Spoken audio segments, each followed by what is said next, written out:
You're listening to Season 5 of the Three Angry Giant Fans and the Jet Fan podcast, where we detail the news and happenings of the Jets and Giants and talk about the highs and mostly lows that those teams provide us each week. We also tackle pet peeves and answer all listener questions. And in Season 5, we're kicking it up a notch. We have two new sponsors. The first is Carolina Beer Temple in Matthews, North Carolina, and the second is the gold standard of hairstyling butter, Rugged Uncle. Download our podcast at Google Podcasts, Apple Podcasts, Spotify, wherever you get your podcasts, and be sure to check out our new website, www.angryfootballfans.com. Enjoy the podcast and go Jets and Giants. Second and 7. Jones is going to keep it. Jones a good runner. And we have a flag, our first of the game. During the run, personal foul, face mask. Number 82 offense. 15-yard penalty.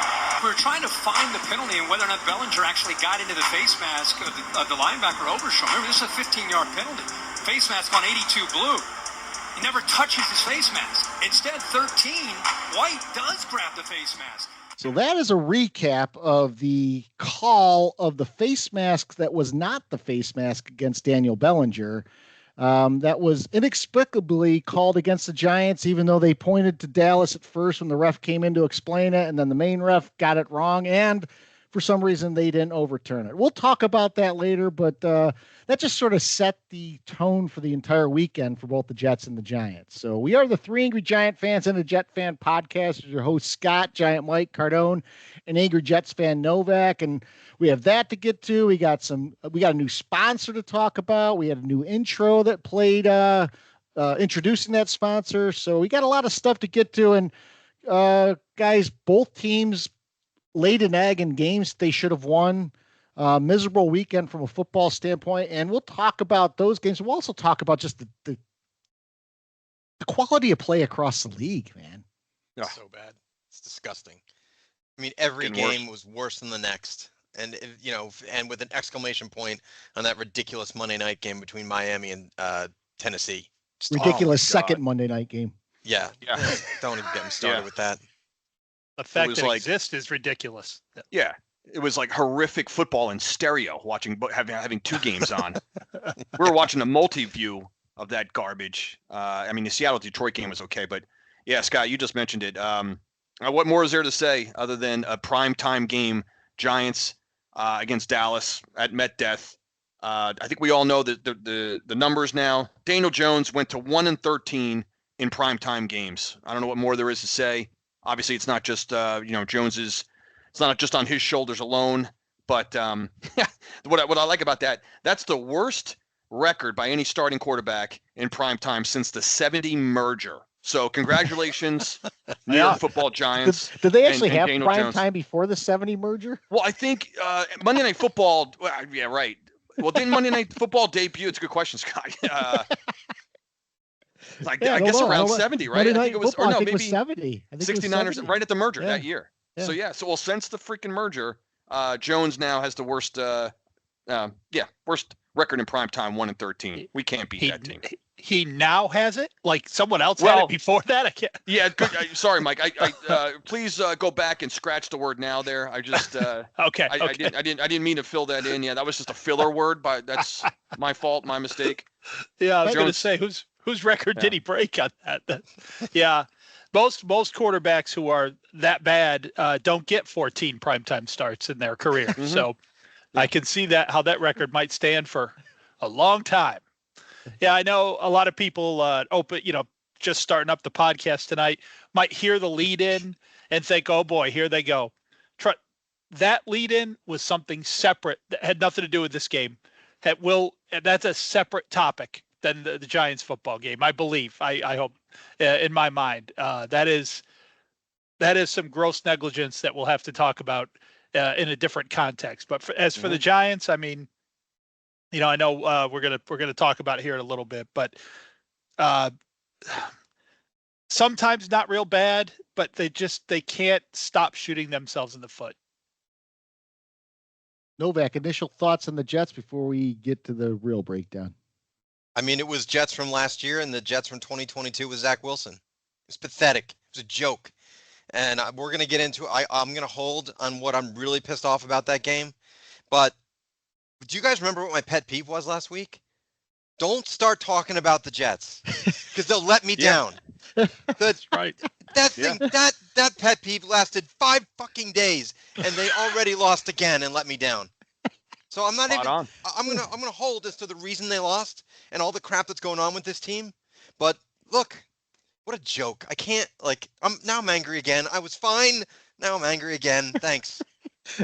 So, by the way, if you see like heads moving a little bit as we're doing the podcast, baseball playoffs have kicked off. I'm wearing the Yankee jersey. They get to stay at home for a little bit. They get to play the Royals now, who just swept the Orioles.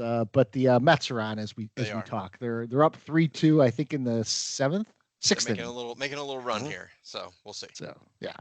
So let's give a shout out first before we get into the angry part. And this one's international, the first international shout out. So hello, Truro, Nova Scotia. It's called the Hub of Nova Scotia.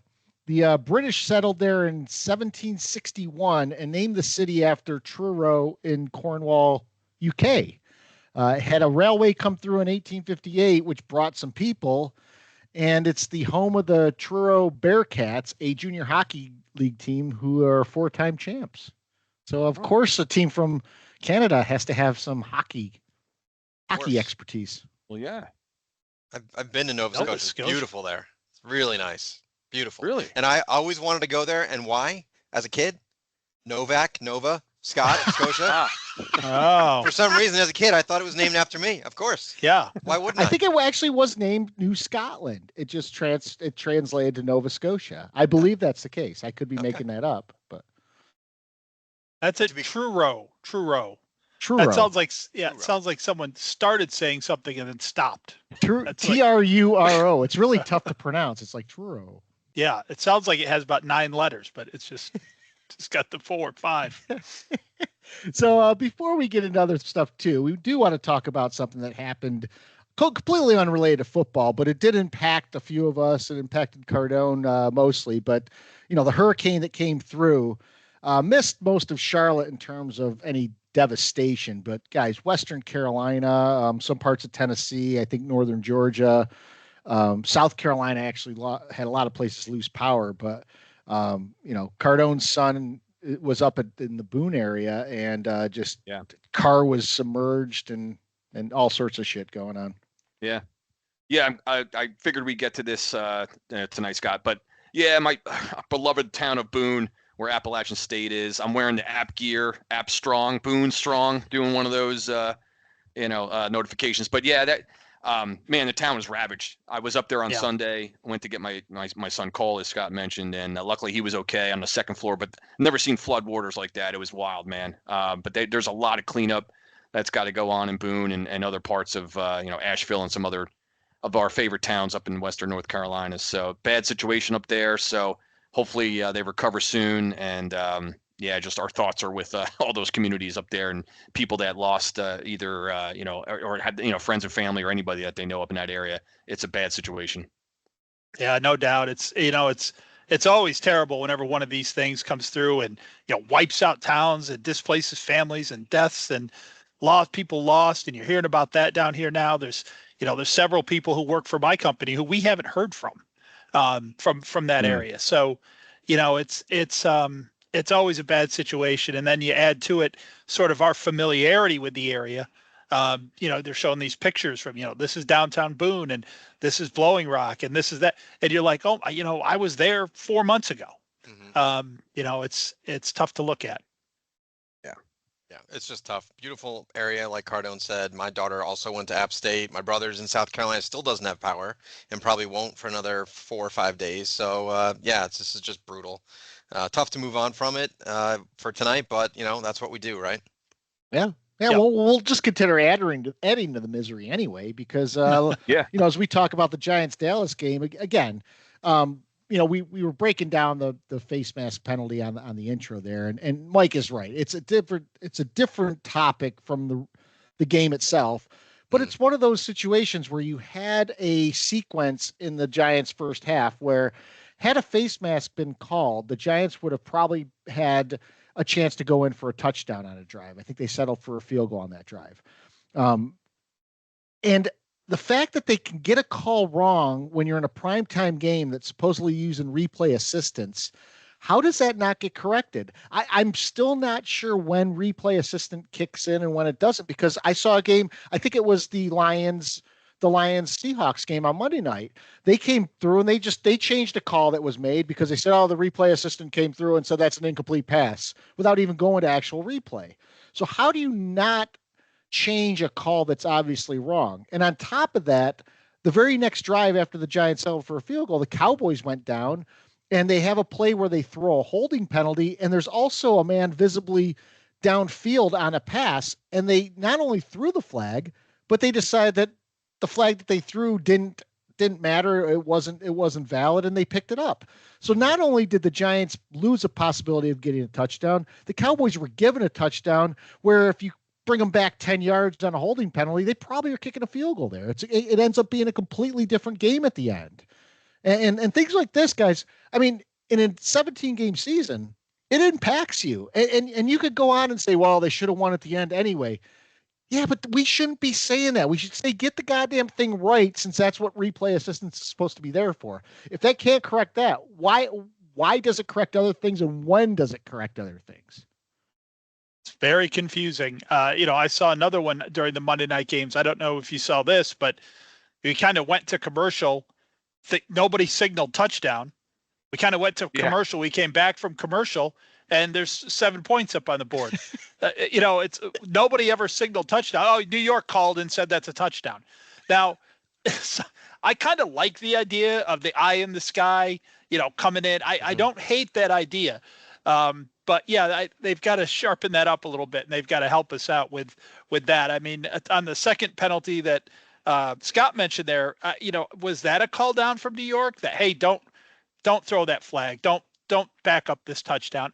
I don't know. There was no indication of that, but as Scott mentioned, that play is probably more impactful than the face mask, and I'll tell you why in a second.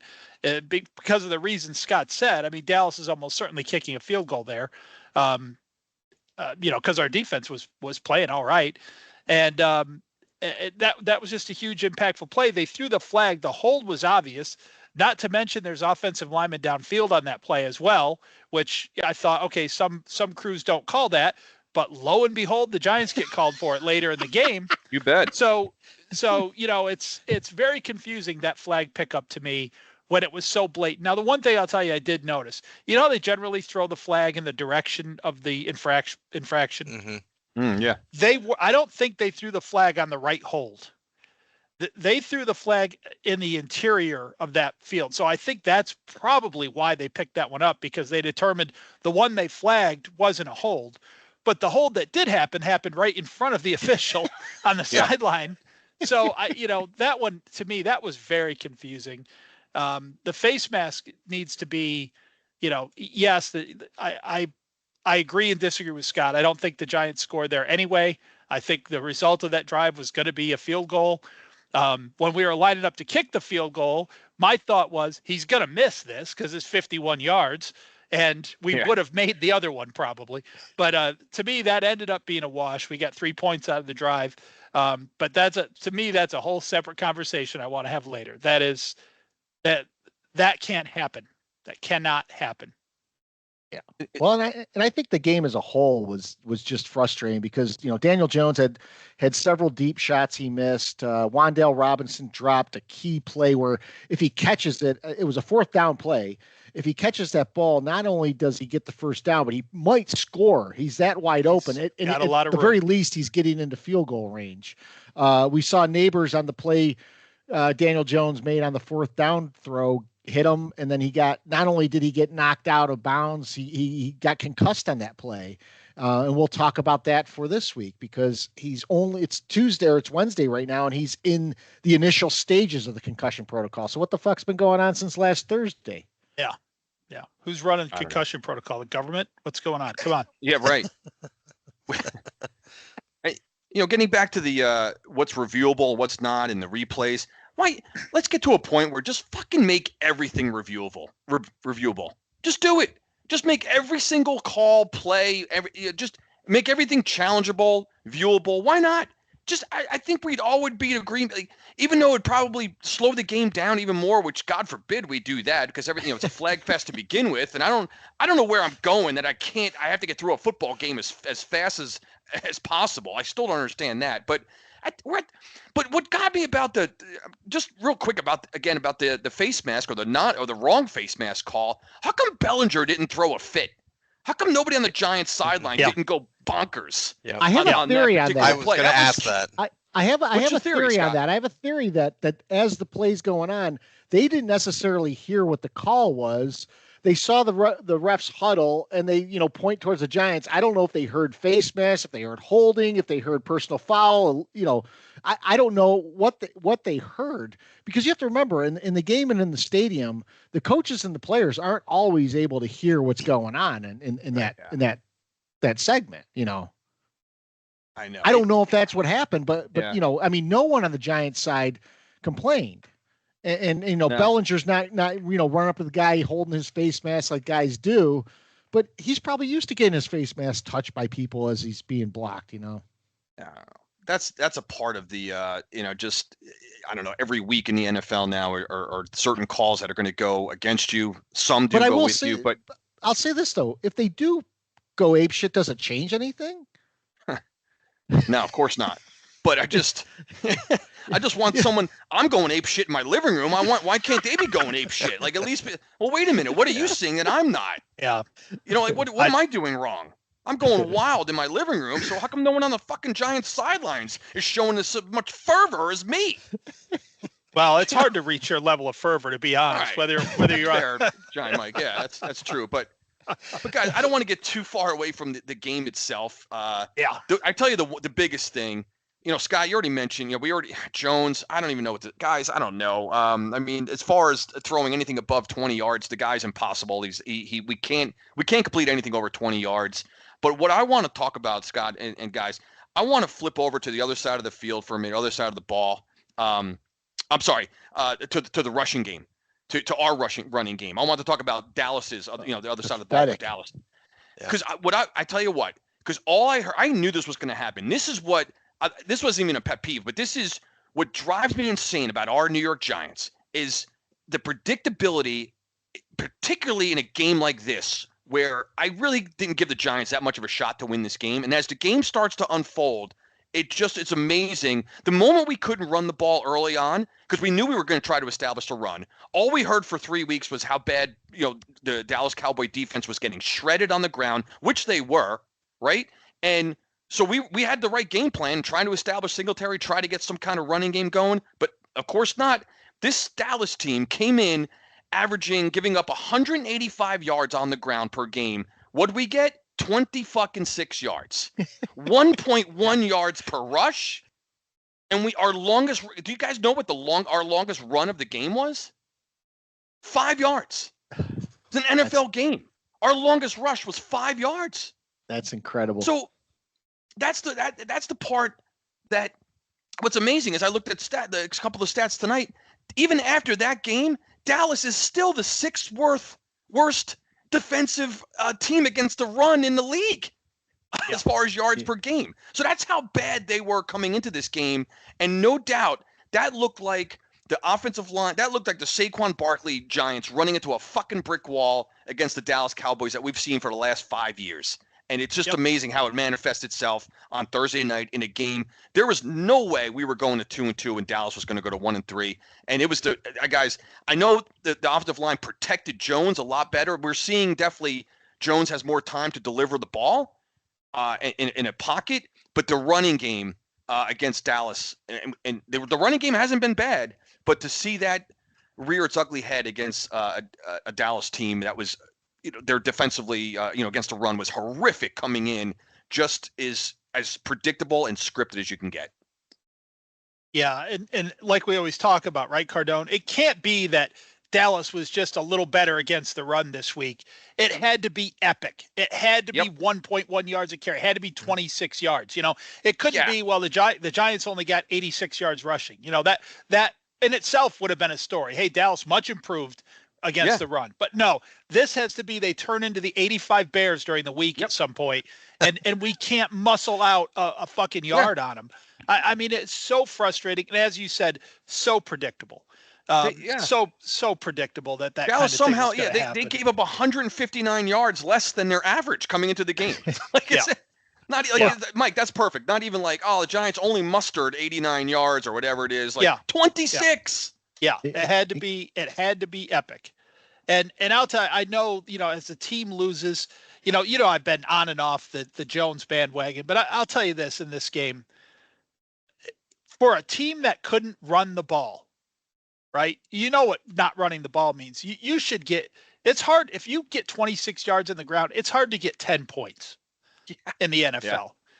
The Giants had drives of 8, 11, 15 in the first half. Second half, 11, then 3, then 10, then 8, then 3. I mean, Jones was sustaining drives. He was for the Giants. Mm-hmm. There's no doubt about that. And that's pretty impressive when you not even are ineffective running the ball, when there is no running of the ball. Because once again, we threw in runs at odd times that, were just a waste of downs. And I think I even texted early in the game, like, don't give up on the run yet. Totally give up on the run. Conversely, Dallas has had a 12-yard and a 10-yard drive. Everything else was like 3 or 5, or there's 1-8 in there.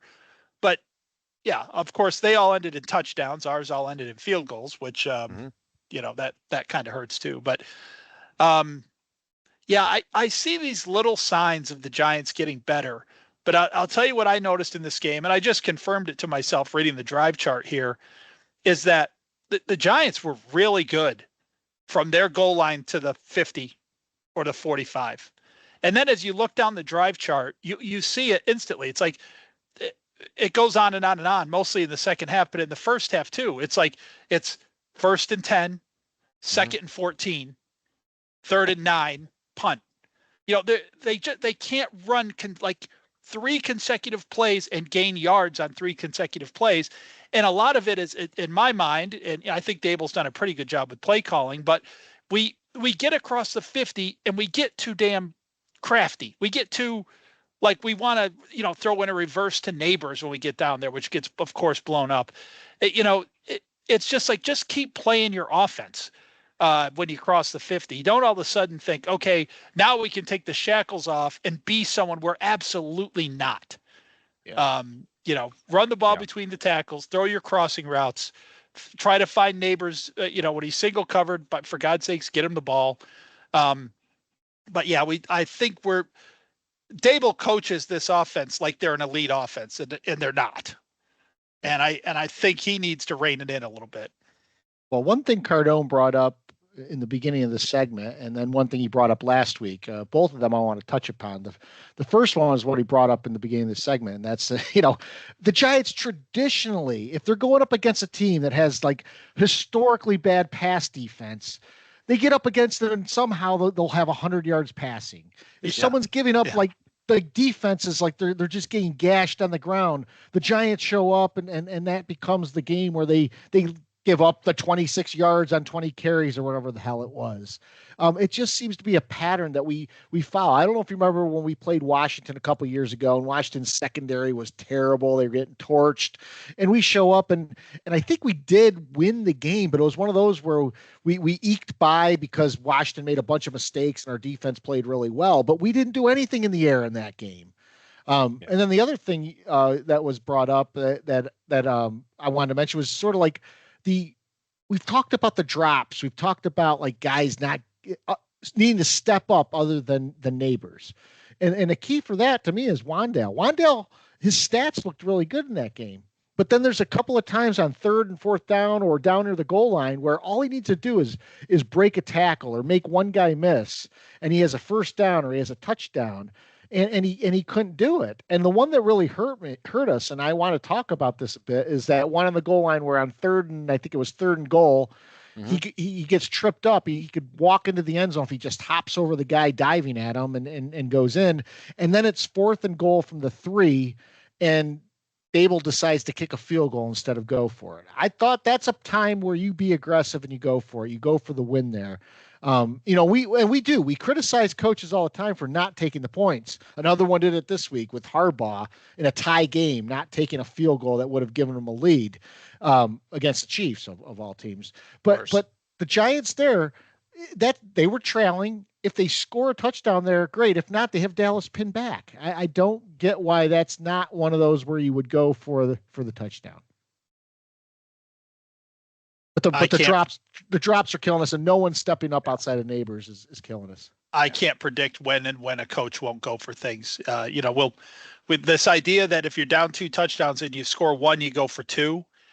Someone's going to have to sit down with like a chalkboard and explain that to me, because that has got to be the dumbest thing I've ever seen. I don't know. It's happening all over the place now. Yeah.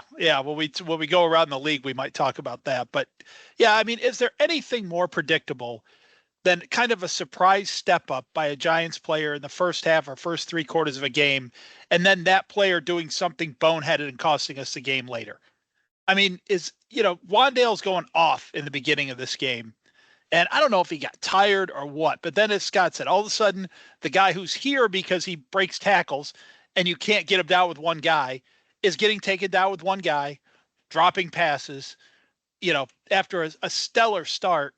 If he had made the 2 or 3 plays that Scott's talking about, the Giants win this game. I have zero doubt about that. If he, like Scott said, moves a little bit instead of running right into a tackler, he probably scores on that play. Of course, if he doesn't have that drop, that is a pass that teams have been using to kill us, particularly the Dallas Cowboys, for years. It's sort of a deeper angle slant. And boy, if you catch that thing, especially if the defender in front of you goes for the interception and doesn't get it, you're gone. We used to see the last player we had who did that was Odell, scored on that play a lot. And it was depressing. It's always depressing to lose to Dallas. You want to humble arrogance every chance you get, right? That's what Giants fans love to do. And we just missed an opportunity. They were ripe to be beaten. By the way, they stink. They do. Yeah, they do. Yeah, they're not going anywhere. Yeah, that was a definite conclusion. On the flip side, I'm like, I was saying the same thing, Mike. Giants stink. But I said the same thing, on Friday morning. I'm like, the Cowboys suck. Like they stink. Yeah. So, Jets-Broncos. I wanted to point this out because I hate these advanced stats. So the Jets have a 4th and 10. They're down 1 point at the time, and it's the play where Rodgers gets sacked and they turn the ball over. Prior to that play starting, AWS put the winning percentage at 55% for the Jets. But trailing in a game that they're facing a 4th and 10 in their own end. Forget the AWS stats. That's insane and it's annoying and it was going to be a pet peeve, but we might as well just let that just keep going all year long because we're going to be angry by it. I have a stat. Here's one for you. 140,000 people went to MetLife on Thursday and Sunday and not one touchdown. Yeah. You know what? And I'm not going to use it as my pet peeve because I used it last year. I am so tired of watching MetLife Stadium. Met Death. Yeah. That's why these two teams are boring because it's a bore. I'm jealous of the Cincinnati Bengals who have an incredible stadium. And I got to watch these two boring teams every single weekend and that godforsaken Met Death. It's awful. But as far as the Jets are concerned, this one killed me because as you know, last week I said the Jets always find a way to let me down and they did again. And the reason for this time is that guy that we stare at every single weekend 1,000 times is that cheerleader, Robert Saleh. And we think about it. Whenever the camera goes on that guy, is he talking to an offensive coordinator or a player or a referee or a ball boy, anyone? He's staring into space like a statue. He does nothing. And Rodgers hates him. It is so evident that he does not respect this clown, Robert Saleh. So that team was unprepared, undisciplined, 15 penalties, 5 false starts. It is coaching. They have the talent. So I don't care what anybody says. Robert Saleh has got to go. And another guy I'm sick of is Garrett Wilson. Stop popping off. You don't have the Zach Wilson excuse anymore. You don't. You've got a Hall of Fame quarterback. You can't get open. Watch the guy across the other end of the stadium, Neighbors. He finds a way to get open, and he's double covered on every play. So stop saying it's everything else but you. Breece Hall, same thing. Stop it. We anoint these guys before they do anything. Stop it. So this team had better find a way to make this happen. They have sold their soul to the devil with Rodgers. And if he doesn't get what he wants, they're going to suck again. So they've got to win this weekend. The game was atrocious on every phase. The defense was terrible, even though they only let up how many points? Bo Nix was a disaster, 60 yards, and we still lose the game over them. So yeah, Bo Nix having 60 yards in a game and them winning when he looked like hot garbage that entire game. That's unconscionable. We've had losses like that as Giant fans, but 60 yards for the opposing quarterback. Well, the headlines. Bo Nix leads Broncos to victory and on the road. Yeah, give me a break. Yeah, just like Mason Rudolph led the Titans on Monday night. Yeah. Same thing. Yeah. And I texted you guys on Sunday. Yeah. This Devontae Adams thing is happening. Yeah. That he will be a Jet. I can feel it, and it's going to go one of two ways. One, it's going to be great, and Rodgers is going to have his outlet, and with him and Lazard, and they can buddy up every weekend and whatever. The other way it could be a complete disaster. He's going to alienate Garrett Wilson even more, and it's all just going to tank because Garrett Wilson's going to get pissed off. He's not getting targets. He's going to end up leaving at the end of the year. Now we've got a 32-year-old overpaid wide receiver as our number one. So more than likely, it's going that direction. What about Reddick? I don't. There's what do we? At this point, if we're going to get Adams, we don't. How would we have money to pay for Reddick? So we won't. But so he does. But he does have a contract right now, doesn't he? He does, but he's not going to play for that. So if we can find a way to get Adams in here, I don't know, ship him off for a 4th-round pick or something. I don't care. I just don't want the distraction anymore. With the Jets. Novak, I'm looking at the box score of and I know you've obviously know the numbers. How the fuck did Denver win this game? I know it's when you just look, you're like, how 186 total yards. They got outnumbered in every statistical category imaginable, and it's just the NFL sometimes. It's just incredibly gross. That just shows you how gross the Jets were. I mean, really, it's the same reason you guys lost. We couldn't put it in the end zone. Right. Same reason. We all talk about kicking field goals. I agree it can win games, but it also can lose games if you can't get in the fucking end zone. And neither team can or did. Or if you miss your field goal attempts too. Or that too. I mean, Zerline did miss a 50-yarder to lose the game, but you true. Can't be counting on that in that weather. And if I heard the commentators tell me it was raining one more time, I was going to lose my mind. Stop it. I could see on the thing. Pretty obvious. God, everything was about it in these conditions. We get it. Shut up. I think I hope I get this right. I wanted to save it. I don't have it in front of me, but mentioning the no touchdowns. It was the first time. So this was the 57th time in the history of Giants and Jets, going all the way back to Giants Stadium in 1984, that they both have played at home on the same weekend. So think about what has to happen there. It's got to be Sunday, Monday, Thursday, Sunday, vice versa. So 57 times. First time neither one of these schmucks scored a touchdown. So, yeah. You want to hear another? I thought you were going to say 57th time. No, first time neither one combined scored a touchdown. So Met Death did not see a home team score a touchdown in both teams for the first time. Just great. That, and you're right, Dan. That stadium, goddamn, it's the grossest, most disgusting, hideous, boring, awful stadium in not only just the NFL, all the fucking sports. It looks like a jail from the outside. It does. It's I hate awful. it. And I hate it. You want to hear one thing? Do you guys remember when you tied the Redskins 2 years ago? Yeah. Sure do. Yeah. At MetLife? Yeah. That is the lone game that splits our records. We are 55-62. You're 54-62-1. So you got us by a half game at games at MetLife. You're kidding. No, one half game separates us from the same record of just garbage at that stadium. How about that? That's wild. How about them apples? How about them apples?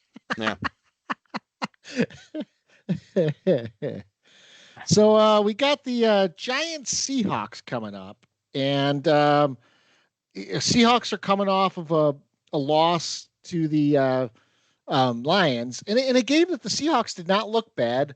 The Seahawks have a couple of guys in there that are just killers. I mean, I'm watching Kenneth Walker run. He's just going over people. He had that amazing play where he flipped over twice and then kept his feet. Zach Charbonnet looks like he runs over people. You got DK Metcalf. And I'm telling you right now, if Neighbors can't go because of a concussion, we're going into a team that's angry as hell. They're just suffered their first loss, and we got to go to Seattle, which is always a hellhole to play in. Yeah. Can you imagine this Giants defense that can't get anyone on the ground trying to tackle Kenneth Walker right now? I mean, Are you kidding me? No. I mean, this group of arm tacklers we got, he is going to eat our lunch. And it's almost guaranteed there's one super long run in there. At least there's going to be one 70-yard touchdown. It's inevitable. And that blow the lid off that place. We got nothing for this team. I feel pretty confident that Neighbors is going to go. Now, I didn't hear what you just said a few minutes ago there, Scott. So I felt all week that with sort of the extra day playing at 4:00 on Sunday that Neighbors would go. He didn't look like he was that shaken up. But yeah, that now I have that heartburn going. I appreciate that. The only benefit we do have is for once on the schedule side, we're coming off of a Thursday game, and inexplicably the NFL puts us up against a team that just played on Monday night. Yeah. Why would you do that to a Monday night team? Yeah. It makes no sense whatsoever. Yeah. If I'm a Seattle fan, I'm so pissed about that. The three angry Seahawks fans are talking right now and going, well, at least it's the Giants. That's at least they didn't make us play Kansas City or something. That's ridiculous. I saw that too. That is the perfect schedule. Yep. Even with that, I don't know how we compete in this game. I really don't. Because that trek to Seattle, everyone knows that is just death. going up there 8,000 miles away, whatever it seems like. Seattle's just fucking good. We shouldn't be surprised that Seattle's off to the start that they are. They're just a good football team. I haven't watched a ton of Seattle, but I know they're freaking better than us. Everybody's better than us. Everybody. I mean, it's funny. Like I did watch, Monday night, and it's still hard for me to wrap my brain around the fact that, Geno Smith, who was kind of like a little bit of a doormat, if that's kind of a fair, maybe that's a little bit over, a stretch, but not that long ago, early in his career, that you never thought this guy was even going to start another NFL game. At least I didn't. I thought he was going to be a backup for the rest of his career. He was going to be I am terrified of Geno Smith running around. I don't even know, is it Quest Field, whatever their stadium name is now. It doesn't matter. I'm terrified of this guy. They lead the league in passing yards so far through a quarter of the season. So we better get some pressure on this guy. Otherwise, it's just going to be another just goof fest of, pick however your way. I don't know how you got, pick your way of how you want to get beat. Have the ball shoved down our throat with Walker on the ground, Geno Smith slinging it around, the Giants being, was it last year? Remember Seattle sacked us fucking 11 times on Monday or Sunday night? They'll dial up that film of that game. Jones will be running for his life on Sunday. This is going to be a goof fest. So the flip side of when the Giants play teams who are really bad at passing the ball or throwing the ball, and we can't take advantage of that, is teams that are really good at doing that will torch us. So Dallas, Seattle having the best passing offense. Look for 400 yards from Geno on Sunday. Yeah. Yeah. We never do what Dallas did. Just be the worst in the league at something and then step up and somehow put together a game where you're just off the charts. No, if you're leading the league in passing, you will be leading the league in passing by more after you play the Giants. That is the way it's always been. It's same on both sides of the ball, right? If you're great on defense at stopping the run, the Giants they'll be lucky to get 10 yards against you.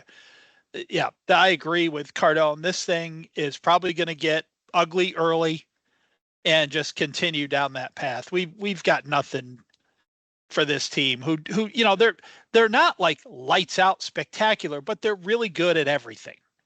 Yes. They're pretty good at everything, I should say. And that's just, if you can sit back and run when you want to, pass when you want to, and they'll have their way. The Giants are cannon fodder out there. So we travel 5 hours out to the West Coast. The Jets, on the other hand, go 5 hours to the East Coast to jolly old England. I was hoping you would bring the accent out. Top to the hop pulse. Aaron Rodgers. You guys are playing a Jet quarterback reject, and we are playing a Jet quarterback reject. Who, what do you know? They're lighting it up for their respective teams. I don't know how this is going to go. There seems to be a lot of turmoil within that Jets organization. Rodgers is a little hurt. He's banged up. We're not doing predictions right now, but I feel you would think that I'm so down on them that I don't think they have a chance, but I actually think that they match up pretty well with the Vikings. So we'll see what I do for predictions. But I think this will be a high scoring game. I'd like to think that the offense will turn it around.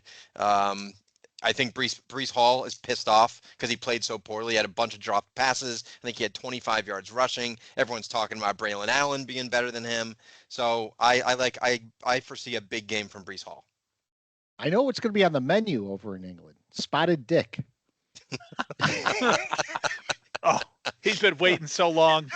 Yeah. He had that since the preseason. Yeah, I know. He has. Sitting on that. I didn't use it when we played them, I don't think. And didn't we play them in London? We did. And you didn't use the spotted dick joke I don't then? think I might have. I'm probably sure I did. Yeah. I think it'd be hard to believe if you didn't. So we were talking about predictions. Let's go to predictions, Mikey. So all right, run predictions. That segment. Predictions. We got a new person picking last. Yeah, Scott, you will be picking last today because you went 0-2 because of your faith in the Giants. So the new standings are: Novak took his first loss of the year, as we all did on the Jet game.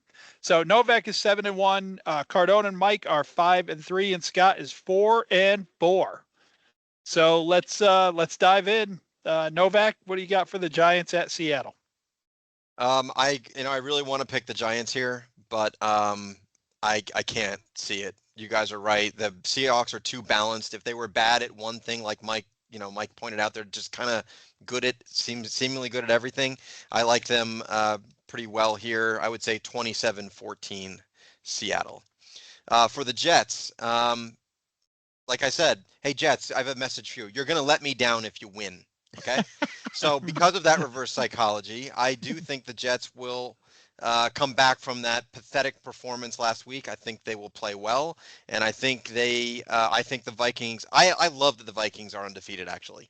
I think the Vikings get their first loss on the road in London, and I like the Jets here 26-14. Ooh. All right. Cardone. Yeah, I think I alluded to what I think is going to happen up in Seattle. I'll start with the Giant game first, and Seattle's going to do plenty of things well. Giants, I give them a couple field goals here and there. Maybe they get a garbage touchdown late in the game. Give me Seattle 28-16. That's the late game, of course. Yeah, the Jets, and right 9:30. Novak, you're going to have Bloody Marys and whatever else going Sunday morning. I'm Absolutely. sure. Absolutely. It's going to sound like a little bit of a repeat here, but I was thinking the same exact thing. As soon as you're looking at this matchup, I'm like, it's the NFL, which is just impossible to predict week after week. Teams look so different, except for the Giants. They look like shit every week. But so like these teams, the Jets are going to look like a much better team this week. I think that Minnesota will play as well, but I think this is one of those games where the Jets, they win a close one, maybe a late field goal. I got the Jets winning 23-21. Whoa. A little bit of surprise there. All right, I will go now. The Giants at Seattle, like you just heard Cardone and I basically laughing at the idea that the Giants might compete in this game. So I very similar score to Cardone. I've got 38-13 Seattle. I don't know, the 13, that implies a touchdown. So I guess maybe we'll have to figure that one out later. And the Minnesota at the Jets, all these London games have been ugly, right? Every one of these things has been, I remember the first year the Giants played there, it was like a swamp or something. So I'm gonna say that London sticks with that theme. I'm gonna say Minnesota ekes out a 10-9 win over the Jets. 10-9. 2 straight weeks without the Dick getting a touchdown. 10 straight weeks 2 straight weeks losing 10-9. This time to a little bit better opponent, but yeah. Roger's head's going to explode if that's the case. If you guys remember last year, this Giants-Seattle game is the one where Daniel Jones threw the interception at the goal line that was returned for a touchdown, and then the Seattle defenders had basically trashed him after that game, saying we knew exactly where he was going with the ball, everything was happening, this, that, and the other thing. I don't see a way that Giants are going to win this game. I see that Neighbors is probably going to be out. I'm just going to go on my gloom and doom here with once someone's in the initial stages of the concussion protocol. Well, Mahomes can get hit in the head on a spear midway through the third quarter, fall down on his own, and they don't even make him go out of the game. I see Neighbors probably being out like 7 weeks because of concussion or something like that. So I'm very pessimistic about this game, and my score is 34-10 Seattle. Can I put a no Neighbors score in here? I'll change my score from 38-13 to 38 Dick if Neighbors is going to be there. Yeah, that's a good point. I didn't consider the no Neighbors. So in the London game, this is the Sam Darnold revenge tour. He's taking it British style. There it is. He's going to have the Union Jack on his shirt playing in Wembley. So no, I do, guys. I don't know how the Minnesota team has made this turnaround, but now that I'm watching them play, they're playing well in all facets of the football. And it just doesn't look like the team people predicted in the preseason. Now everyone thought J.J. McCarthy would be the quarterback and end up being Darnold. But I see that the Vikings keeping on rolling. They went into Lambeau and got a big win there, and it really wasn't as close as the score indicated. So I have the Vikings winning this game 28-17. So we should all take a guess on how many times revenge game gets mentioned in both of these games, because this is another a Geno Smith revenge game against the Giants. Yeah. He played he broke Eli's streak. Of course, he was the guy who came in, and to Cardone's point, I thought that was the end of Geno Smith's career. Like that stint with the Giants, I really thought was like no other team would have him. Yeah. He'll never start another game in the rest of his career. He'll just be holding a clipboard or something. Yeah. Tablet, whatever the hell you call it now. Yeah. And I'm terrified of him. Terrified of Geno Smith. Oh yeah, He's just that kind of guy who tortures us, man. He doesn't really run much, but he gets out of sacks. Yeah.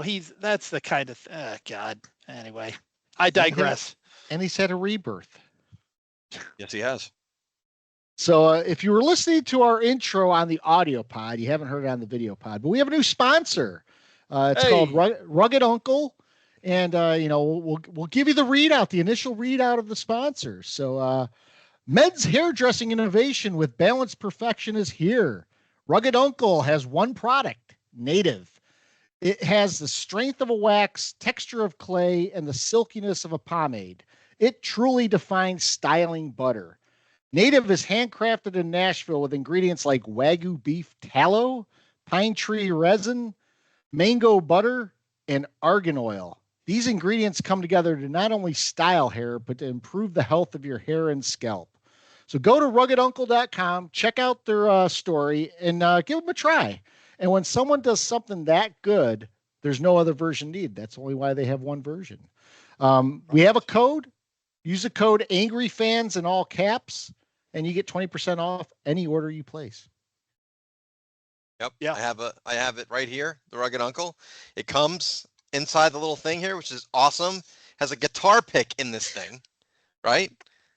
Really cool. It smells fantastic. It feels great on the hair. I'm all excited for it. So, we're all going to get samples of this and see how it goes. Yeah, man. Innovative product, which for a much needed market for sure. we need some real men's grooming products, not the other crap that's out there. So this is a real man's grooming product. So I can't wait to use this stuff. Do we know if it can grow hair? Is this like I know it's not from China. I know it's from Nashville. Yeah. But I'm just wondering if I can put it on, if I have to wear, I don't have to worry about it smelling bad like George Costanza did. He had to wear a hat over it. But yeah, this stuff, I'm looking forward. Like I said, we haven't got our sample yet. Novak got his. Looking forward to that. And welcome aboard, Rugged Uncle. It's an exciting partnership. Fired up about it. I think we'll have a lot of directions to go as the year goes on with beef tallow.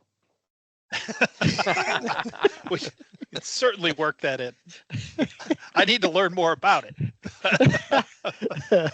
So going around the league, guys, start off on a good note for David Tepper for once. He and his wife, their foundation, they gave $3 million to hurricane relief. So, as downtrodden as we've been on David Tepper, he stepped up for people in the community. He didn't hide and say, I'm a guy from Pittsburgh. I don't give a fuck about you Carolinians. And he did step up. I don't know if you guys saw the Tampa Bay Eagle game. Interesting thing in that, not just on the field where the Eagles were getting steamrolled. They did come back at the end, but again, Jalen Hurts, another poor game from my standpoint, had another, more turnovers. But in that broadcast, Tom Brady, who I actually think is doing a pretty good job. I know he's getting some critical, people are critical of him, but they had a quote up there from Baker Mayfield talking about how, there's not a lot of pressure on the guys anymore. There's no one there standing over them with pressure. And Brady really laid into that comment. And, he was fired up. He was like, he goes, I'll tell you what, he goes, there's no stress. He goes, when you're winning, he goes, what's stressful is not having Super Bowl rings. Uh-huh. And whoever was broadcasting with him, I can't remember who it was, but they were like, Tom, you seem pretty passionate about this. He's like, oh yeah. He goes, I'm still competitive about this. He goes, when I want to have fun, I'll take my kids to Disney. He goes, it's my fun's not losing.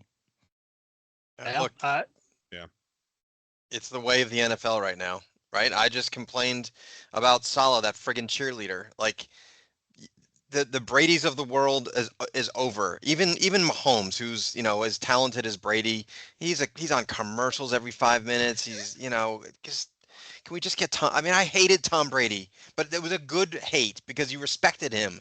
I don't respect any of these clowns. Yep, hate Tom Brady the same way I hated Larry Bird. Yeah, because because I respected the shit out of him and he didn't play for my team. Right. Exactly. That's. And we've talked about on this podcast before, and Tom Brady, he kind of confirmed it right there. I think part of his point there was, when you're playing as well as Tampa is right now, it's fun. If they lose the next 3 in a row, guess what, Baker? It's not going to be very much fun. No.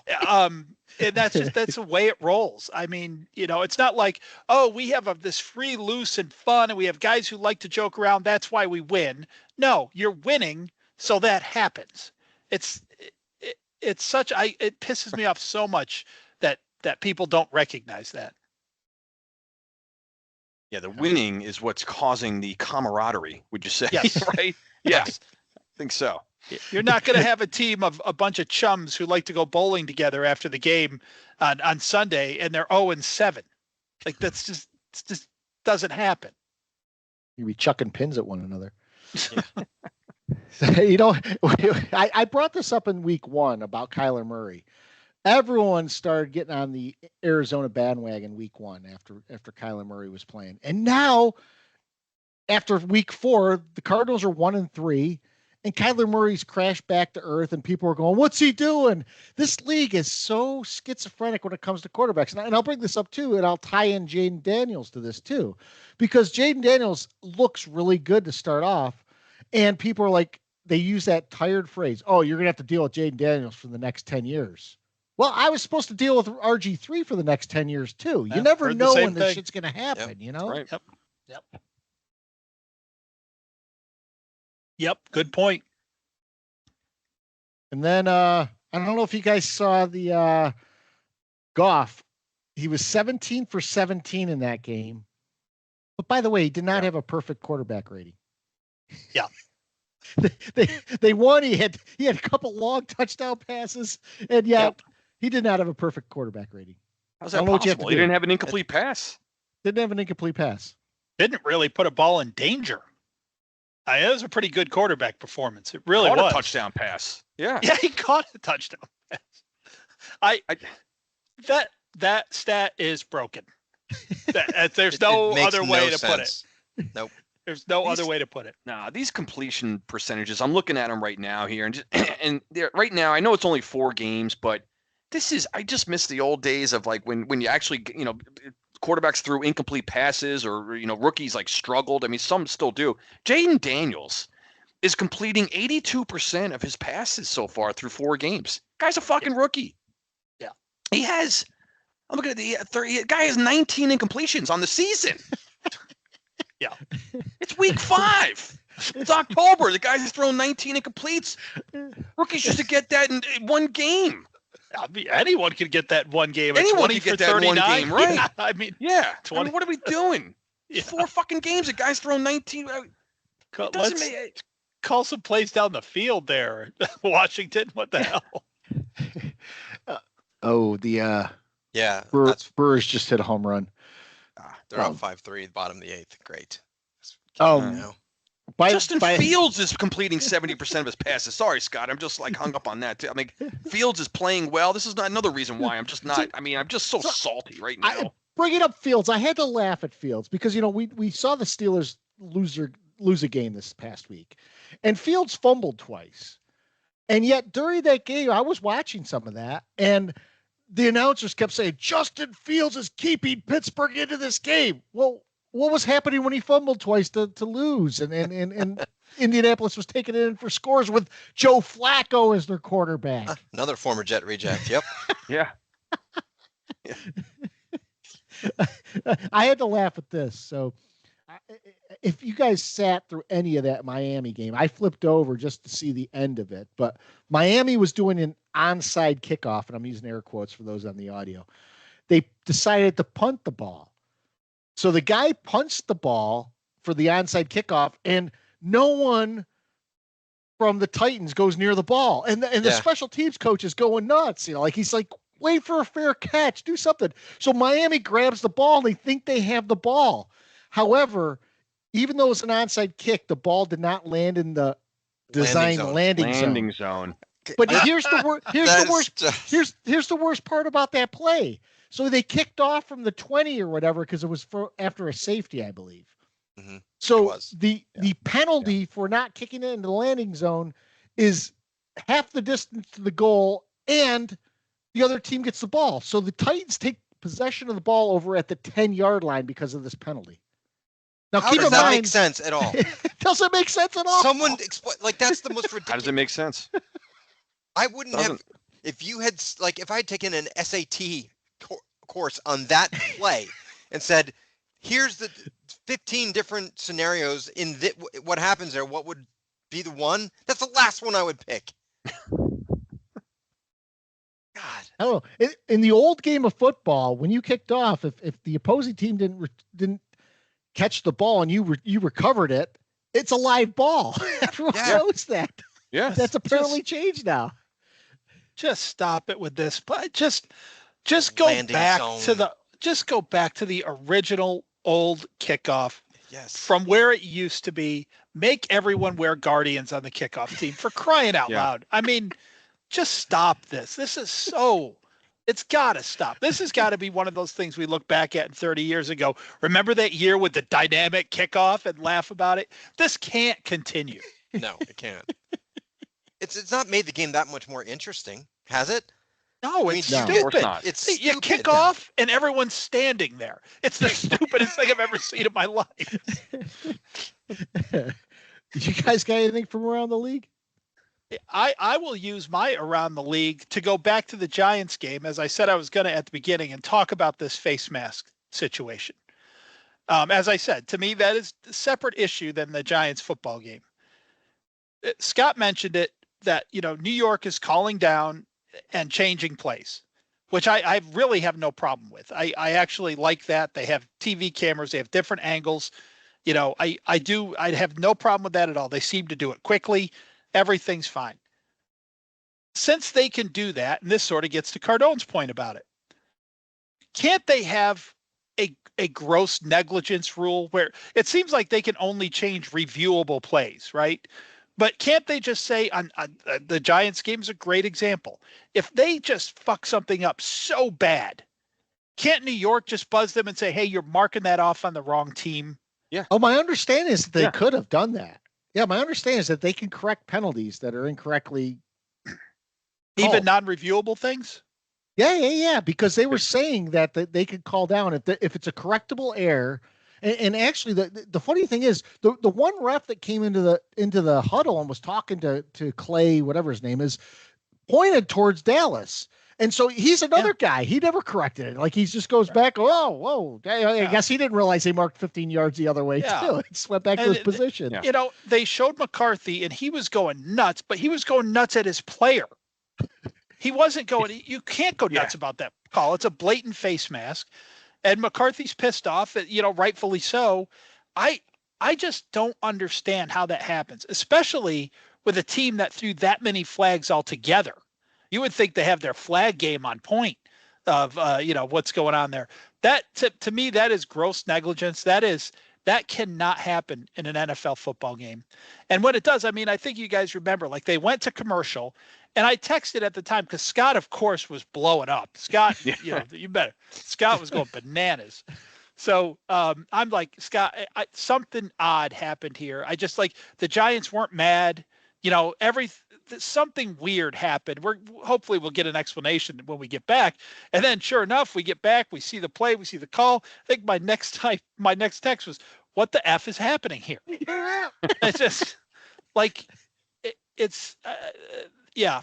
to me, I don't even know that we might not even see it if it were for another team. I think probably a lot of non-Giants fan listening probably haven't even been shown the penalty. So I don't know if we would have even seen it, if it happened in the Jets-Broncos game or Minnesota, whoever. But that kind of, I've seen and I've complained about a lot of officiating over the years. I was just too dumbfounded to complain about that one. Yeah, me too. It was just sort of like, what's going on here? I've seen them mark off a penalty the wrong direction, and they always immediately notice. Or another ref comes over and is like, no, that way. To just have this happen, have it marked off on the Giants, and to Cardone's point, the Giants are like, okay, fuck it. Let's snap the ball. Regardless of whether because you're not going to change the call, but how is somebody not pissed off? How is Bellinger not going over to the ref, like grabbing it, like he grabbed me? He does something animated where he's just barking at the guy. Nothing. I think when Bellinger walked off the field, he probably assumed that it was a penalty on Dallas. Because all indications right up until he said face mask, offense, 82. Yeah. Right up until then, it totally looked like the Giants were getting 15 yards tacked onto that play. Yeah, even the announcers were saying, "Oh yeah, this is on Dallas." And yeah, they even kind of like Herb Street kind of casually said, "Well, they're marking this off the wrong way, but it's on Dallas."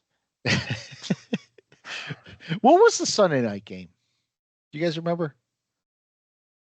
Was it Sunday night? Buffalo, Ravens, Buffalo, maybe. Oh, the Ravens, Buffalo. No, it wasn't that game. There was a game. No. It actually might have been the Seattle-Detroit game. One of the games, a defensive team had 11 accepted penalties on them. So I think it was Seahawks, possibly. Oh wait, no, I think Scott. I remember from your text. I think it was Detroit. Oh, it was Detroit. That's right. Because they were getting called for pass interference every other play for some reason. Yeah. I have a bad feeling. Everyone knows what's going on. I think it's been talked about around the league, like the cover 2 shell that's ruining football. I just see it as good defense. Hold on to that because you're stepping on my pet peeve there. I will stop right there. And on that, we will go to pet peeves, and I'll kick it off since that was basically what I was going to allude to. So there you go. In the pet peeves, my pet peeve here is exactly that. So a few weeks ago, I was going to talk about it last week, and we didn't get to it. But Mel Kiper basically put out a statement. And he was in one of the studio shows, and he said he wants to abolish the cover 2. And the reason they want to do this is because some of the abhorrent quarterback stats we've seen. I mean, Bo Nix, whether it's him, whether it's Williams from Chicago, all these guys, there's guys every week now throwing in 120 yards, 130 yards, less than 100 yards. And Kuiper's attributing this to the cover 2, and he said, we have to outlaw that defense. And I just keep thinking to myself, where the hell is this league going? This league does not allow you to play defense as it is. Now you want to take away the cover 2 because people are struggling against it. It's not an illegal defense. It's a very simple defense to beat. You run the ball, you open up things, and then you can beat people over the top. So why not put the burden on the offense to finally figure something the fuck out that isn't handed to them from a rules committee and learn how to play offense? I mean, this thing started, and this, I have to blame Belichick for this. And to a certain extent, I blame the Colts too, because the Colts are the ones that complain about this. But Belichick, back when the Patriots would play the Colts, would grab the Colts receivers, and they started calling defensive holding a lot more because of that. And that's morphed from blatant pulling of receivers to just touching a receiver and having it called defensive holding. And that to me is one of the worst parts about the genesis of what happened, is that it came from a blatant rules violation. And from that blatant rules violation, it's turned into a game impacting call every week on a defensive hold where someone's not even holding the receiver. It should be a blatant hold of a receiver. It should impede him. You should be almost dragging him to the ground. You should be pulling him away from the ball for it to be called. Instead, we're seeing brushes on a shoulder called. And to take that away and then to tell someone, well, we need to outlaw a certain defense because quarterbacks are playing bad. Guys, Pete Rose just passed away this past week. And one of the things about Pete Rose, you're probably going, what the fuck is he going? Where's he going with this? That is quite a segue there. So one of the things with Pete Rose dying is that everyone talking about him gambling is on a show that's sponsored by a gambling site. And we have this now with the cover 2. The cover 2, you outlaw the cover 2. Why? Because there's more offensive firepower. It's more attractive to the gambling, to the fantasy football, to all of this. I don't want things to go this way. I know Mike's talked about it, but Pete Rose, I think it's just a great contradiction. As a man passed away for gambling on baseball, and then as soon as they report him, all of a sudden, you go to a commercial. It's like, brought to you by DraftKings. Yeah. Mm-hmm. But Scott, this is an excellent point about this cover 2 now, which is gaining some momentum, right? And if it disappearing, how do we know? I think about things like just now, just like literally, how do we know where that fucking line exists on the field? If a cornerback kind of drifts over, or if a linebacker drifts, do we actually know exactly what the definition of a cover 2 is and where those players are supposed to be? Do we need like the fucking restricted zone in the paint, like in basketball, where is it going to be a mobile thing where each play the ref's going to drop down this line, or like in soccer where they spray paint don't they do like a foam thing, like where is the ref going to go out there with foam? How do we know exactly where that line is? No, we need more judgment calls from referees. That's I always was going to say. So it's a Can you subjective. imagine leaving that up to the official? It's a subjective thing. Let's add more subjectivity to the official's eye. That's what I want in this game. It's right, because how do we know exactly where that line is? It's sort of like the invisible line of the tackles with intentional grounding. We see that rule get fucked up every week, where we don't know if the guy's outside the tackle, ball getting back to the line of scrimmage, where's the receiver. So we're just adding more subjectivity and obscurity to the game of football in terms of officiating. It's going in a bad direction, in the wrong direction. Yeah, but guys, why do we want to outlaw something because it impedes the offense? Why not just have the offenses get better? Yeah, exactly. You remember the old days, the league would change from year to year, and nobody called for the banning or outlawing of anything. The defense would figure stuff out. It would work for a year. Offense would answer, there's nothing wrong with that. It makes the game year to year more interesting. I think the problem people have right now, it's funny that it came from Mel Kiper, draft guy, right? Yeah. So you know why he wants it outlawed is because all the guys he told us were going to be awesome suck. So he has to have an excuse for those guys. I mean, you know who's having no trouble with the cover 2?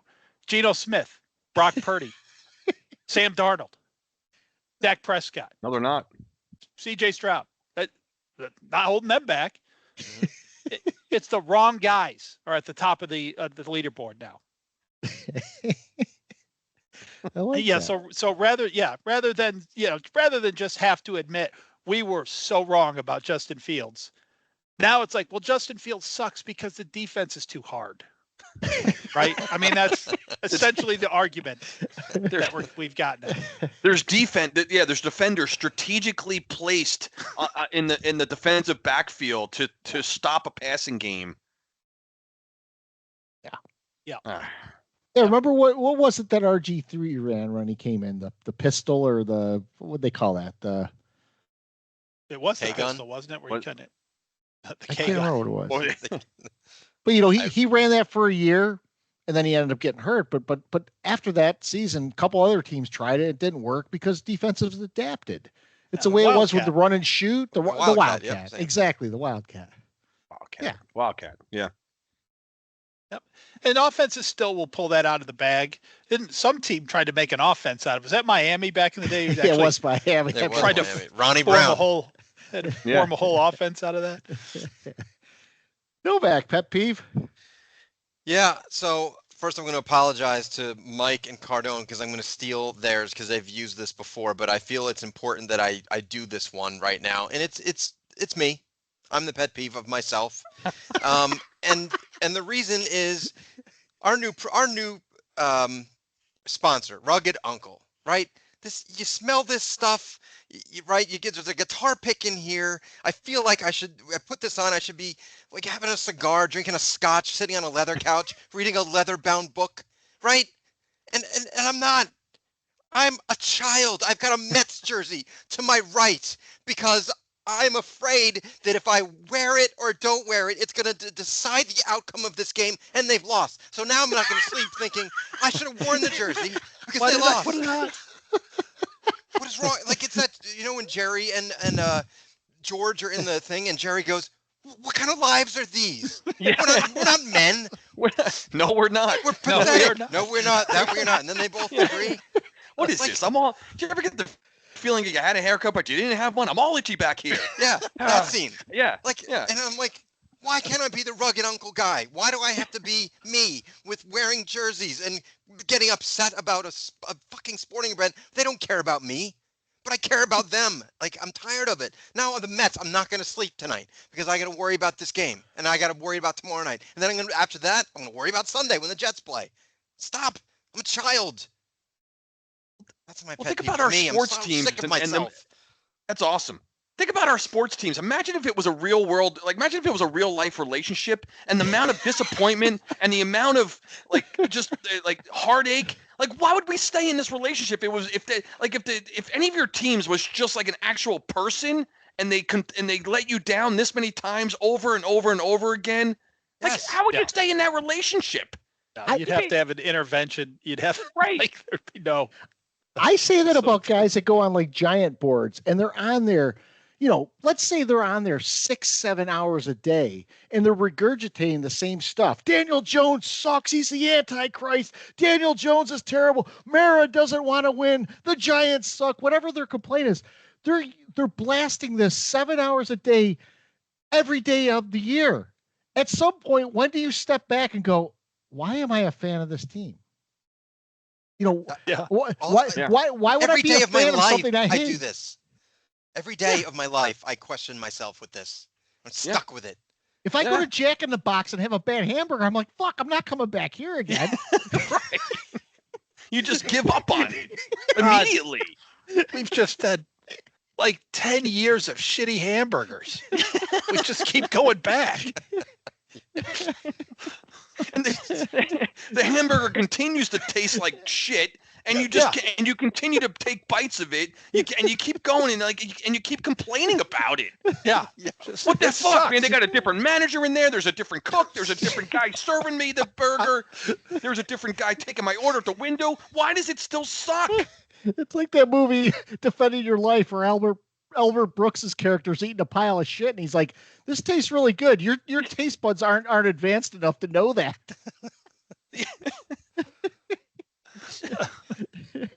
Oh, that depresses me. Sorry. Maybe next week for the pod I might show up with my rugged uncle on and be all sophisticated and whatnot. There you go. With like a bourbon like a instead robe. of a can of Miller Lite. Like robe, what's wrong with me? You need the Courvoisier. Something. Yeah. Hey, maybe he's gonna change me. And it's like, I watched the professional football contest with the Vikings from Minnesota played the Jets from New York. I was quite disappointed by the performance. Just don't talk about kicking an oblong football through a big H, because John Amos just passed away this week too. So. Oh, did he really? I didn't hear that's that right. one. Yeah, he did. Yeah. McDowell's. Yeah. James from Good Times. That guy has been like 77 for like 70 years, it feels like. Yeah, he really doesn't age. Yeah, he didn't definitely. age, and now he's gone. Yeah. Mikey, great pet role. peeve? John Amos, great role in Die Hard 2. I mean, I didn't know he passed away. Yeah, I have a pet peeve. I can't believe I've never used this as a pet peeve before. I was very excited when I saw this, and I think we talked about it over text a little bit. But my pet peeve this week is Cameron Newton.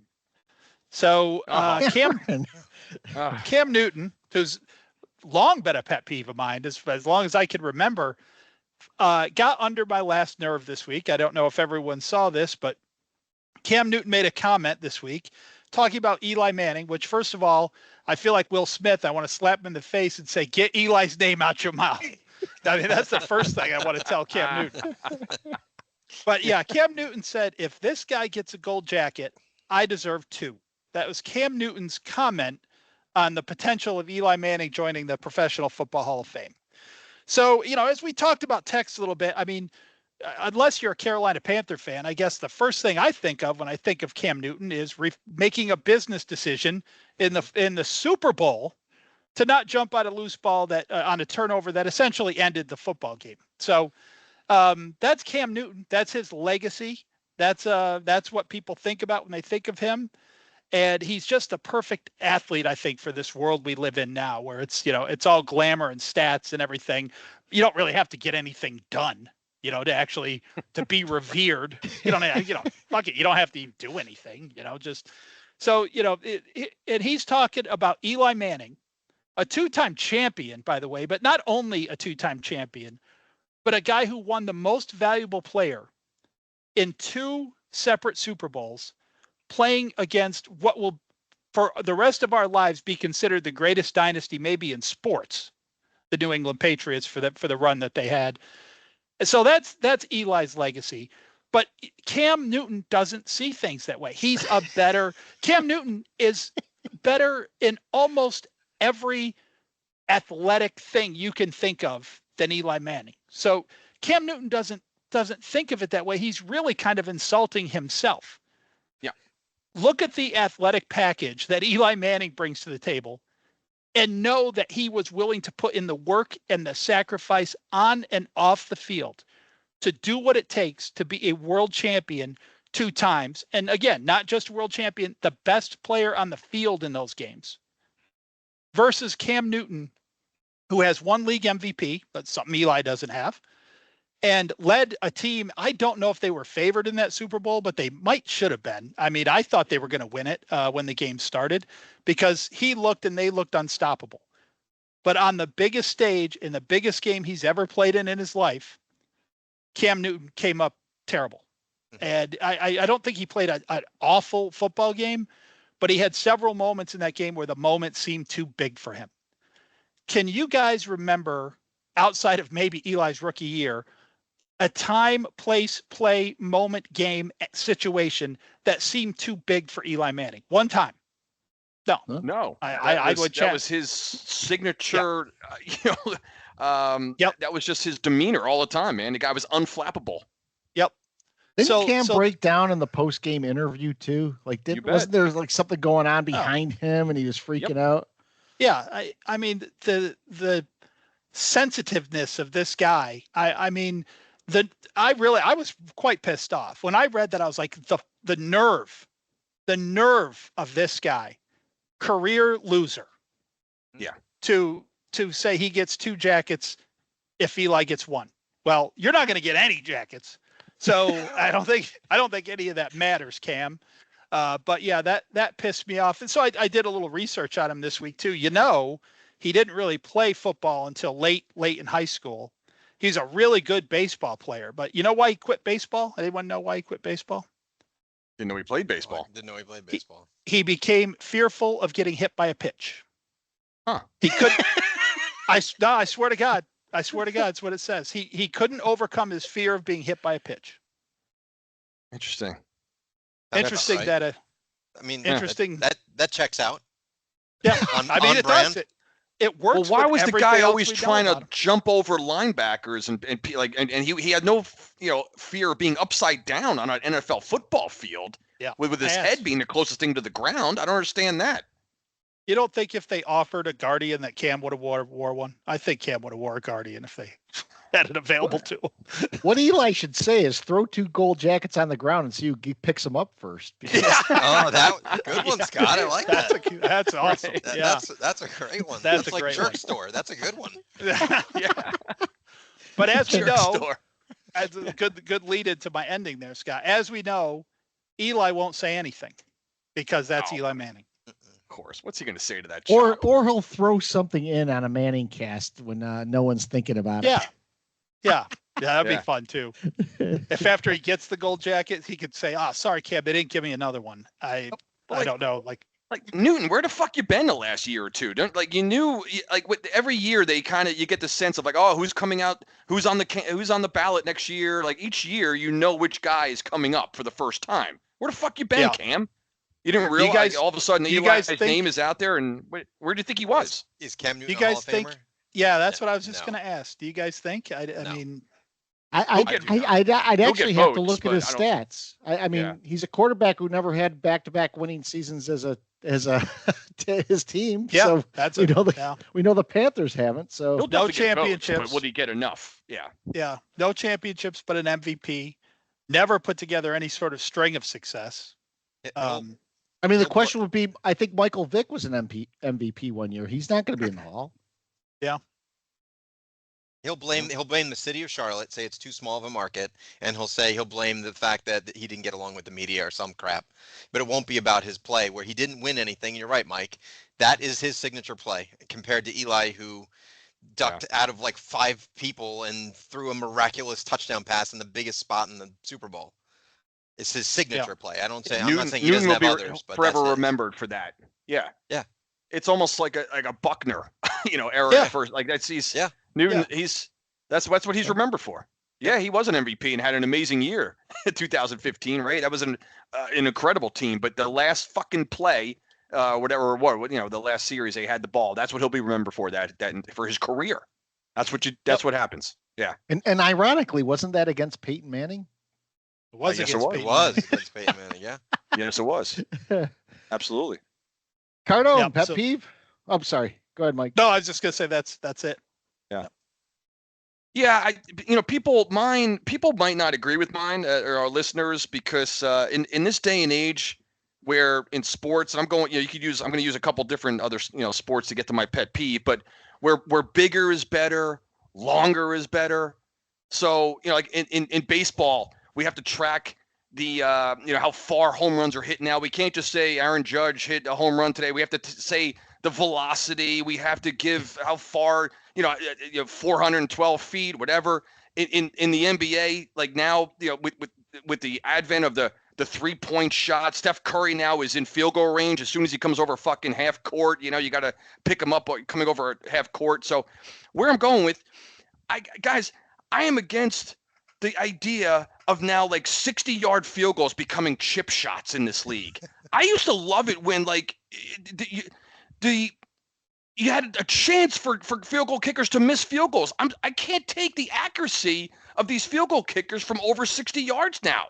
It used to be guys would never even think about attempting 60-yard field goals, let alone having weekends where multiple guys are making multiple 60-yard field goals. And what pissed me off the most, it's bad enough that with the landing zone and all this bullshit with the starting field position, we've talked about this, I think, even this season, where you get one first down, you're in field goal range. Well, now you're at midfield and you're almost in field goal range. Aubrey, I'm going to use him because we got, lost to Dallas. He kicked a 60-yarder, which is nothing anymore. What pissed me off the most is when they attempted that 51-yarder on Dallas's last possession to try to go up by 8. We were still in the game. I don't know if you guys remember. It was a 51-yarder. He missed it, and then Al Michaels was like, "Whoa!" And I'm like, "Fuck you, Michaels! It's a 51-yard field goal, asshole! It wasn't an extra. It wasn't like a 22-yarder." Michaels was beside himself that Aubrey, he couldn't comprehend that he missed a 51-yard field goal. It wasn't that long ago. I can still remember when Norwide came out in Super Bowl 25 for a 47-yarder, which back then they're like, I think it was Dan Deerdork who said, like, that's a long way to kick a field goal. Norwood was 1 for 6 on grass from 40-yard, field goals of 40 yards and over that year. But guys, I'm one of the guys that I don't want to see field goals. I don't know, man. I'm not into it. Furthermore, this also blends into why it drives me crazy that coaches decide they give up on field goals attempts. Instead of they go for everything on fourth down. Well, why? You got guys kicking field goals from 55-yarders. They hit them up 5 yards into the net. Just why not take the points there? But at the same time, I'm pissed off that these 60-yard field goals now are just commonplace. It's driving me crazy. It's just like the home run in baseball, and now they're talking about a 4-point line. I think in the NBA, they want to put that somewhere out there, or at least keep moving it out. Just have guys. Now I can't wait for the day where a team doesn't even they let's say there's a penalty. They need a field goal to tie or win the game. I can't wait for a team to get the ball like at the 35, not even get a first down, and kick like a 69-yard field goal to win a game, where they didn't even have to get a first down on the game on a game-tying or winning drive. I would love to see that. I can't take it. It's too much. Do you remember? It was probably a Monday night game against the Saints years ago, but legendary kicker Morton Anderson for the Saints was kicking against us, and he missed a 22-yarder that would have won the game for them, and we ended up winning because of it. And that's every now and then you'd see a shank like that. You don't see a shank inside 40 yards anymore. No. Right. 40 plus used to be, even for an NFL kicker, was sort of like, oh, wow, like the percentage would drop drastically as soon as you got to like 45 and above. Have you guys noticed, like 50-something yards? It's absolutely absurd what's going on in this league. And I'm one that's, I don't know, it's probably just my old school nature or the old days, whatever, but I used to like the idea when a kicker had a chance to miss kicks. I mean, I was surprised when I was too, like Aubrey missed a 51-yarder, but at least I was thinking like, well, every time a guy lines up for like a kick that long, I certainly do it when Greg Joseph was doing that against Cleveland, which when he missed, I'm like, oh no, that's 48 yards. That's not that close. But the way I don't know if you guys remember that specifically. I just remember Al Michaels just like, whoa, like yeah. Well, Al Michaels was worried about the 5.5 point spread. Yes, probably. he was. He mentioned that like 10 times. Novak, he brought it up. And that was the other little pet peeve. I'm like, I don't give a goddamn what the point spread is. I'm losing. Yeah. I'm going to 1-3, Michaels. Who cares? Yeah. So we got several. Oh, sorry. Go ahead. I was just going to tack on. It's kind of sad that we lived through that period, so we saw that all change. Like our kids watching football, like it'd be 70-yarders will be kind of the norm. And, if you want to, I don't like it. A field goal should seem like a little bit of a defeat to, like, okay, they stopped us. We'll take a shot at this long shot and see if we can at least salvage 3 out of this, but it's not, it's automatic. And, narrow the goalpost. I don't know. What do you got to do? Make them kick from 10 yards back instead of 7. Who knows? I don't know. Yeah. So we have several questions. I know we're running late, but we'll probably be able to get through some of these quickly. So our friend Chris Coons asks, has Daniel Jones showed enough the past 2 weeks to stay the quarterback for years? And Coons, I will tell you this.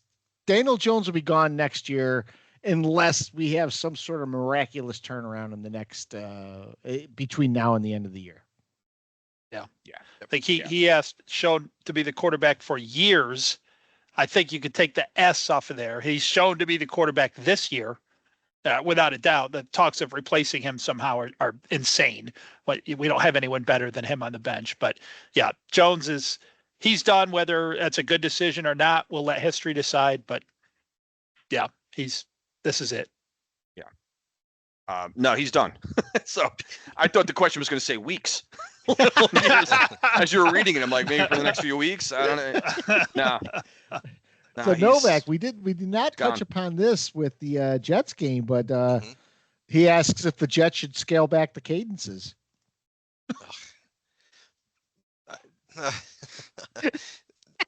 Saleh just needs to shut his mouth and not say anything.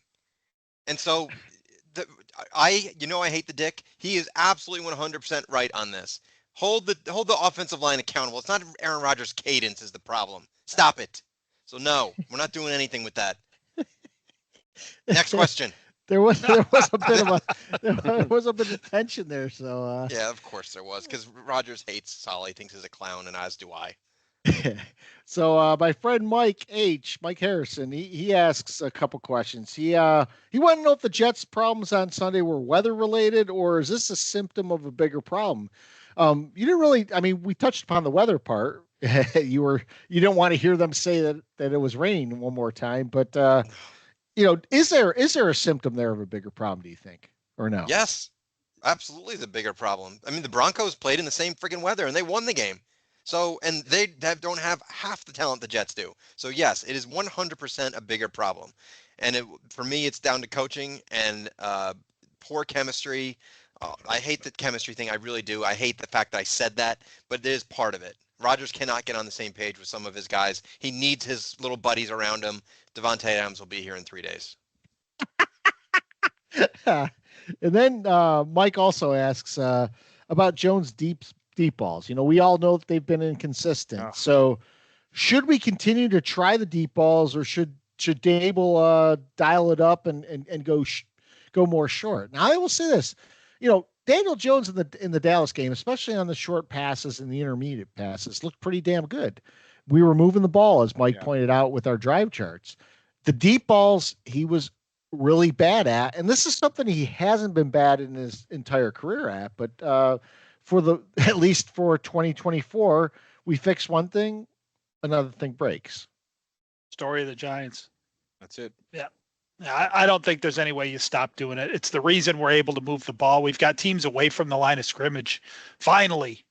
But like you said, Scott, I mean, this is, Jones' first couple of years, even when he wasn't playing particularly well, he would drop a dime on a 40-yard, 50-yard pass, put it right in the receiver's hands. Now, back then, the receivers would drop them.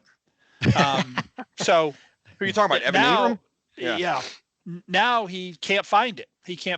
And I don't know if it's his legs a little weaker. He's pushing off different. Of course I don't know about anything like that, but I don't think we stop. I don't think we should ever stop. Yeah. No, so Peacock has a few questions. He mentioned, and I was going to bring this up earlier, but I knew this was a question. The Giants-Cowboys were the most streamed game ever. 16.22 million people. Does it surprise you that game is so popular? And I'll say this, most Thursday games are shit. It's the Bengals against the Falcons or something like that. And if you get a Giants-Cowboys game on Amazon, which more people have now probably this year than they have in the past few years, that's why you have more people streaming it. And I think this game does hold its weight. Whether the teams are bad or not, there's always Jerry Jones. It's always the Giants. So you have the good versus evil, or however you want to face it, America's team. There's some sort of storyline there that draws people in. Well, it's America's team, and it's New York on the other side. So true. I don't think you have to look much further than that. I mean, it's not much of a rivalry right now, since we've gotten our ass beat 14 of the last 15 times in this series, in this matchup. So there's, you can't. I used to joke around when they talked about the rivalry between the Red Sox and the Yankees before 2004. It's like, what rivalry? Like, you never win. The other team has to win like at least half the time. I will say this, but there's a lot of chatter on Giant boards about how the Giants are, they're okay with being mediocre. They don't want to win. We need a guy like Jerry Jones who wants to win. Well, it's been over 30 years about, and the Cowboys haven't won dick. So I don't get winning in the NFL is difficult. It's very damn hard. Our teams can attest to that, but every team can attest to that. It's hard. Yeah. Listen, we looked at the Giants' schedule, and we said, "Hey, 2-2 after the first 4 games would be pretty good. I'd take 2-2 after the first 4, going into Seattle. We're a hurt field goal kicker away from being 2-2. Yeah. They've played better than they look, and I think they've played better than people think they are. But as Parcells said, we're 1-3. We're a 1-3 football team. So your record is. He asks this. It's specific to Giants, but it could apply to the Jets because the Giants had a Thursday game. But what do you guys do as a non-Giant football Sunday? Are you watching football? Not at all. Is there a favorite team you watch? What I did this past Sunday is I did watch some of the games. My daughter and her fiance came back, so we ended up going out to dinner a little bit later. But for the 1:00 games, I was watching the Jets or the Eagles Bucks, and then on the 4:00 games, those that I watched, I had it on the red zone, which I normally do. But you know what? A lot of times, if the Giants aren't playing, we will plan something along that weekend. We might go out of town, or we might, have gone to Clemson the night before and watched a football game, and just, I'm not worried about getting home early on a Sunday to watch the game. So I do sort of plan around when the Giants aren't playing on a Sunday. I'll still watch, but I'll try and focus on the game that sucks the least. And that's, so I'll flip through and find one that's not as boring as all the others. And I'll watch that one. Sometimes hard to do. Sometimes hard to do. I usually lock in on red zone and just kind of keep it there for most of the time. Yeah. I miss the Andrew Siciliano version of red zone. No I don't like this other red zone's too frenetic. It's like every play they're like switching. Where Andrew Siciliano would set up and be like, awesome. All right, Titans are at the 15 here and they're driving and they'll stay with a play. The other one, as soon as a play cuts off, you just immediately switches to another game. Yep. Yeah. They're adapting to our attention span, which is short. Yeah, I usually, like this Sunday, I just had it on as sort of background and doing other things. And then, when it gets to close to 4, I'll sit down and kind of look what games are close at the end. And, look for something like that. But I'm playing Xbox with the TV on behind me or something, and still watching, just not zoned in. You guys got anything else tonight? I have one comment. I want to go back to Mike's pet peeve around Cam Newton. All right, Cam. So some career statistics, right? If Eli gets 1, you should get 2. Career passing yards. This is all-time in the all-time list. Eli, 10th. Cam, 46th. All-time touchdowns. Eli, 10th. Cam, tied for 58th. Completions. Eli, 11th. Cam, 44th. So, go ahead, dude. All right, then do the math there, dude. Wow. You're 46th, 58th, and 44th. So forget about the championships. If you want to just go stat for stat, Cam, then there you go, dude. Like, just what's your debate? You want a debate? Let's go. Yeah, he thinks he should be in on untapped ability. That's what he thinks should get him in. Promises unrealized should get him into the Hall of Fame. Wardrobe? Like, what do you want to get in? Well, they might have a fit category sometime in our lifetime. Post-game fashion sense? Yeah. Loser. So we will be back next week. We are glad to have new sponsor, Rugged Uncle. Hit us up on our website, or check out our website, I should say, at www.angryfootballfans.com.